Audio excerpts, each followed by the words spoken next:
দুনিয়াতে আসছেন মুমিনের সংখ্যা একজনও ছিল না। পুরুষদের মধ্যে সর্বপ্রথম ইসলাম গ্রহণ করছেন আবু বকর সিদ্দিক রাদিয়াল্লাহু তাআলা আনহু। মহিলাদের মধ্যে সর্বপ্রথম আম্মাজান খাদিজা কুবরা রাদিয়াল্লাহু তাআলা আনহা। বালকের মধ্যে সর্বপ্রথম আলীউল মুর্তজা রাদিয়াল্লাহু তাআলা আনহু। গোলামদের মধ্যে যায়েদ ইবনে হারিসা রাদিয়াল্লাহু তাআলা আনহু। এই চারজন ফার্স্ট মুসলমান। এর আগে কোনো মুসলমানই ছিল না। জনাব মুহাম্মদ রাসূলুল্লাহ সাল্লাল্লাহু আলাইহি ওয়াসাল্লাম আসার পরে তিনি এমন কি কাজ করেছিলেন যে কাজের ভিত্তিতে সব জায়গায় মুসলমান মোমেন এমনকি অর্ধ জাহান পর্যন্ত ওমর ইবনে খাত্তাব রাদিয়াল্লাহু তাআলা জমানায় তিনি শাসন করেছিলেন। সেই কাজটা কি ছিল বলেন? দাওয়াত। জোরে বলেন, জোরে বলেন। এই দাওয়াতের মাধ্যমেই জনাব মুহাম্মদ রাসূলুল্লাহ সাল্লাল্লাহু আলাইহি ওয়াসাল্লাম মানুষদেরকে দিনদার নেককার বানিয়েছিলেন। আপনার আমার কাজ কি হওয়া উচিত? দাওয়াত হওয়া উচিত। আজকে থেকে নিয়াত করি দাওয়াত দেব, এটা জরুরি। এই দাওয়াতের মাধ্যমে গোটা দুনিয়ার মধ্যে দিন ছড়িয়ে পড়ছে। এই পাক ভারত উপমহাদেশে একজন মুসলমানও ছিল না, একজনও না। এই পাক ভারত উপমহাদেশে মাইনুদ্দিন চিশতি রহমাতুল্লাহ আলাইহি প্রথম কালেমার দাওয়াত নিয়ে এসেছেন। শুধু তার একার মাধ্যমে প্রায় 1 কোটি গায়রে মুসলিম ইসলাম ধর্ম গ্রহণ করেছেন। আপনি কি জানেন এই জনপথে হাজারো আল্লাহওয়ালারা, হাজারো পীর বুজুর্গরা দাওয়াত দিয়ে মানুষকে দিনদার নেককার বানিয়েছেন। আজকে প্রত্যেক জায়গায় দেখবেন তাদের কবর। শাহজালাল ইয়ামানি রহমতুল্লাহ আলাইহি, শাহ পরান রহমতুল্লাহ আলাইহি, শাহ মাখদুম রহমতুল্লাহ আলাইহি, এরা কারা? এরা সবাই দায়ী। আর মনে রাখতে হবে জনাব মুহাম্মদ রাসূলুল্লাহ সাল্লাল্লাহু আলাইহি ওয়াসাল্লামের সাথে যেই দায়ীর যত বেশি মিল থাকবে তার দাওয়াতে তত বেশি ফায়দা হবে। দিনকে আপনারা আধুনিক বানায় ফেলাইছেন। দেখবেন যেই দলের যে প্রধান, যদি সেই দলের প্রধানের কাছে তার অনুসারীরা মাথায় ফুক নিতে যায়, আমরা কি বলবো? কি করতেছে, এটা কেমন কথা? অথচ নবী আলাইহিস সালাতু ওয়াস সাহাবারা নবী আলাইহিস সালাতু ওয়াস সালামের কাছে মাথায় ফুক নেওয়ার জন্য গেছেন কি যান নাই? তার মানে আজকে যদি কেউ কারোর মাথায়, আমার মাথায় ফুক দেয়, মাথা মাসায় করে, কি বলবে? এটা আধুনিক না, বরং এটাই সুন্নাত। এটা আধুনিক দেখে তো এটা সুন্নাত, কিন্তু এটা আমরা ভুলে গেছি। নবী আলাইহিস সালাতু ওয়াস সালামের কাছে তার সাহাবারা কিভাবে বসতেন? আদব সহকারে বসতেন। দেখবেন মাশায়েখের সামনে এখন তার অনুসারী আদব সহকারে বসেন। মাশায়েখদের সামনে নবী আলাইহিস সালাম সাহাবারা যেরকম মাথা নিচু করে বসতেন, উচ্চ আওয়াজে কথা বলতেন না, এখনো দেখবেন হক্কানি পীর বুজুর্গর কাছে এইভাবেই তারা বসেন। নবী আলাইহিস সালাতু ওয়াস সালামের কাছে তার অনুসারীরা দোয়া নিতেন। এখনো দেখা যায় যারা মাশায়েখ হক্কানি আল্লাহওয়ালা তাদের কাছেও তার মুরব্বীদের কাছে দোয়া নেন। ফামাসা রাসাহু ফাদাআলাহু, নবী আলাইহিস সালাতু ওয়াস সালাম মাথার মধ্যে স্পর্শ করতেন, দোয়া করতেন। কিন্তু এগুলি আমাদের মধ্যে নাই। এগুলি কি মনে করি যে আধুনিকতার খেলাফ।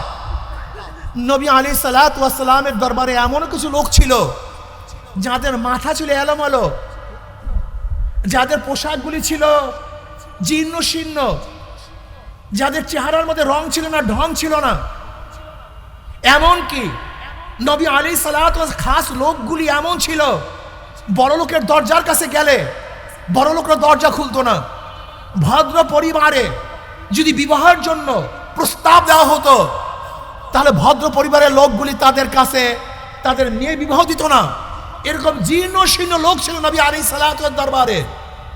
কিন্তু এখন যদি কোনো জীর্ণ শীর্ণ লোক, যাদের চুল এলোমেলো, পরিপাটি না, জামা কাপড় সেরকম স্বচ্ছ না, সুন্দর না, আমরা তাকে দূরে ঠেলে দেই। কিন্তু জনাব মুহাম্মদ রাসূলুল্লাহ সাল্লাল্লাহু আলাইহি ওয়াসাল্লামের কাছে এই লোকগুলি সবচেয়ে দামি ছিল। যেই মাজলিসের মধ্যে, যে জামাতের মধ্যে এরকম কিছু লোক থাকবে না, তাহলে কি মনে করতে হবে? নবী আলাইহিস সালাতু ওয়াস সালামের পুরা সাহাবার জামাতের সাথে তাদের পূর্ণাঙ্গ মিল নেই। নবী আলাইহিস সালাতু ওয়াস সাহাবাদের মধ্যে এরকম কিছু লোক ছিল যারা ভয়ে,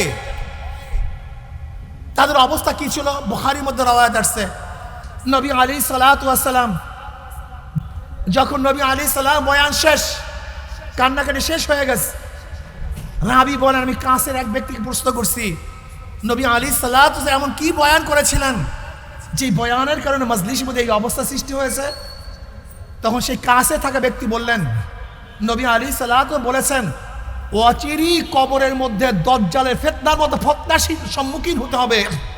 শুধু এতটুকু বয়ান শোনার সাথে সাথে পুরা মাজলিসের মধ্যে চিল্লাচিল্লি কান্নাকাটি রোল পড়ে গেছে। আজকে দেখা যায় কোনো মাজলিসের মধ্যে যদি কান্নাকাটি চিল্লাচিল্লি হয়, এটা আধুনিকতার খেলাফ। হ্যাঁ, আধুনিকতার খেলাফ, কিন্তু এইটাই নবীর জামাতের কাছাকাছি। নবী আলাইহিস সালাম জামাতের মধ্যে ভুরি ভুরি হাদিসের মধ্যে আসছে, নবী আলাইহিস সালাতু ওয়াস সালাম যখন বয়ান করছেন কানতে কানতে কানতে কান্না রো শুরু হয়ে গেছে। এখন দেখা যায় আমাদের অনেক মাজলিসের মধ্যে কান্না আসে না। যদি কান্নাকাটি থাকে, এটা আধুনিকতা মনে করি না। হ্যাঁ, এটা আধুনিকতা না, কিন্তু এটা নবীর কাছের সেই মাজলিসের সমসাময়িক, এরকম মনে করতে পারেন। আমি কি বলতে চাই, মনে রাখতে হবে জনাব মুহাম্মদ রাসূলুল্লাহ সাল্লাল্লাহু আলাইহি ওয়াসাল্লাম জামাতের সাথে যত বেশি আপনার মিল থাকবে, মনে করতে হবে তত বেশি হক অবস্থা আছেন। আর নবী আলাইহিস সালাতু ওয়াস জামাতের সাথে যত বেশি দূরত্ব মিল থাকবে না, মনে করতে হবে দিনের থেকে আপনি তত দূরে অবস্থান করতেছেন। আল্লাহ আমাদের সবাইকে আজীবন নবী আলাইহিস সালাতু ওয়াস সালাম মাজলিসের রূপে আমাদের মাজলিসগুলোকেও সুসজ্জিত করার তৌফিক আল্লাহ আমাদের সবাইকে দান করেন। আমা আলাইনা ইল্লাল বালাগ। আসসালামু আলাইকুম ওয়া রাহমাতুল্লাহি ওয়া বারাকাতুহু। জুলাই অভ্যুত্থানে যারা শহীদ হয়েছে তাদের জন্য ইনশাআল্লাহ আমিল মুজাহিদিন হযরত পীর সাহেব হুজুর দামাত বারকাতুহুল আলিয়া দোয়া করবেন। আর আগামী 23 তারিখ, আগামী জোরে বলেন, এই মাসের 23 তারিখ আমার মাহফিল আছে।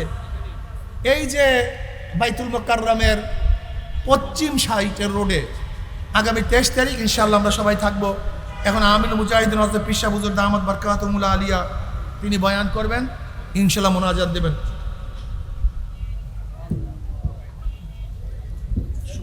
لا إله إلا الله لا إله إلا الله لا إله إلا وقنا عذاب النار ربنا لا تزغ قلوبنا بعد إذ هديتنا وهب لنا من لدنك رحمة إنك أنت الوهاب سبحان ربك رب العزة عما يصفون وسلام على المرسلين والحمد لله رب العالمين وعليكم السلام ورحمة الله وبركاته الحمد